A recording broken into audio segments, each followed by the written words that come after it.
Ready to crush your opponents with one of the most powerful openings in chess? In today's video, we dive into the Vienna Opening for white, packed with game-winning tricks and sneaky traps that will give you the upper hand from the very first move. Alright, we start with e4, and then e5 is the most common response. Now we'll play not knight f3 but one of the lesser popular moves, knight to c3.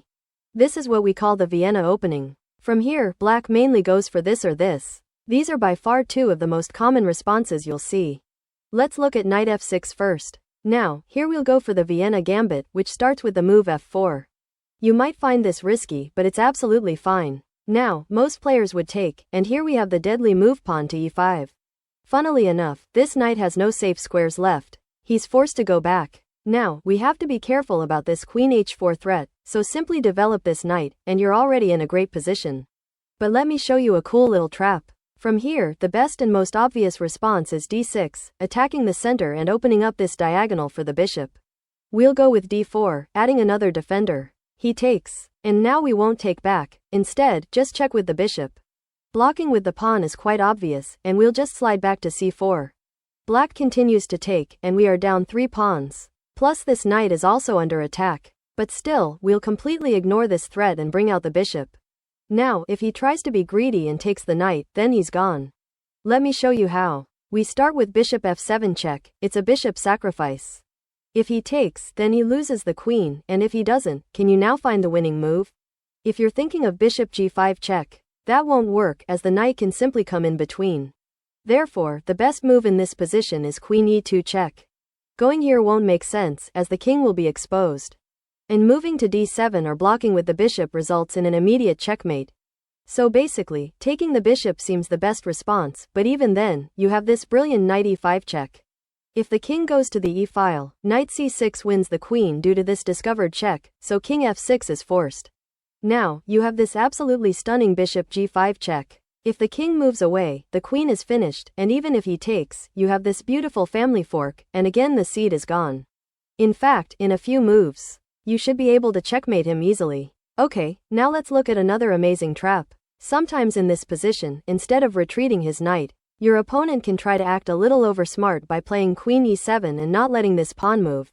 So, what do you do now? Yes, just play queen e2 and unpin the pawn. The good thing is that we have it protected, so he cannot take with the queen, therefore, he's forced to move back. Again, you need to take care of this queen h4 check.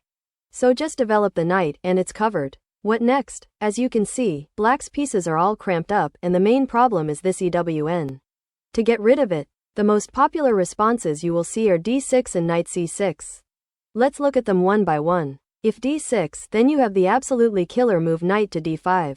Hitting the queen and also threatening this deadly check. So, queen e6 is clearly losing for black. Therefore, in most cases, you'll see queen d7 or d8. It doesn't really matter whatever he plays because you have this discovered check lined up. But a simpler way is to attack right away by taking this pawn. The rook is in danger. So he takes with the queen, and ultimately you have this discovered check, and again the queen is off the board. Guys, come on, this trick definitely deserves a thumbs up. So smash that like button below this video right now. Okay, now what if, here, instead of d6, he plays knight c6? Well, then we have d4, strengthening the center and striking this pawn. You can pick it up if he doesn't defend, and whenever he moves this pawn, attack with the knight in the same way. As we saw earlier, that's completely winning for white. Okay, let's go back. Now here, we just saw how black is completely losing after he accepts the gambit. What if he declines and defends with either d6 or knight c6? Let's look at knight c6 first. This is also not that great because, after takes, we attack the knight, push him back, then threaten the other knight, and push it back as well. Develop and stop queen h4 check. He'll try to open up the center, but we'll continue to develop. Don't worry about these pawns, just activate all your pieces and castle on the king side. Make use of this open f-file and target the king with your entire army. Okay, so that was knight c6. Now, what if he declines with d6? The ideas are quite similar. First, bring out the knight. Attack the center. If he gets the other knight out, we can pin it with our bishop, then open up this diagonal, eliminate the knight, and put pressure on the center. Eventually, you can castle and attack along the f-file. Long term, this is a really good position to play as white. Alright, there is one move that actually keeps black in the game. And that is declining the gambit with d5. This move does not come naturally, and I can guarantee that anyone who has not studied this will never play it. Anyway, this is the main line, and after you take, he can recapture with the knight because it is defended by the pawn. From here, you can play knight f3 to stop this check. But an even better option would be queen to f3. This check is still defended, and most likely your opponent will exchange the knights. There could be many different moves from here, but the main idea is to get the bishops out, maybe castle on the queen side, and attack with your rooks along the open files. So, even if black plays this perfectly, the game is still in the balance. Okay, so that was the Vienna gambit after black plays knight f6.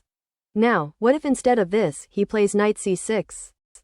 What do you play here? If you try f4, now, after black takes, this queen check is a threat right away. Even if you defend with the knight, black has g5.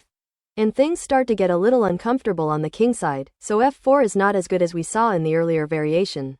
Therefore, after knight c6, I would suggest you play a normal development move like bishop c4. You might be wondering, why not develop this knight first? Well, in many of these variations, we might want to quickly play d3 or f4 to exchange these pawns and take advantage of the f-file, so it's better to keep all options open for the future. Therefore, bring out the bishop. And now you can play d3 or f4 at any time. Okay, now many players will just try to copy you with bishop c5. An extraordinary move you can play here is queen to g4, striking this pawn. Most players here would respond with queen f6, defending the pawn and at the same time hitting f2. If you're thinking of saving this pawn, just forget it because you have a much better move. And that is knight to d5. Even if he takes, there's not much he can do after this check. And, yeah, this is not a checkmate, he just loses the queen. So basically, there's no good way for him to follow up on this attack, plus we are threatening to pick up both these pawns and potentially both these rooks as well, so it's not that easy to handle. Many players try d6, but then you can take on g7. You don't even need to capture this rook immediately, just hit the queen with your knight. If he takes it, attack with your rook, he can't simply move away because we are just killing it. We'll go all in, just continue giving checks, and it's just a matter of time before we deliver a smashing checkmate. Okay, in this position, even if he doesn't take the knight, he's still in deep trouble because of all these different attacks.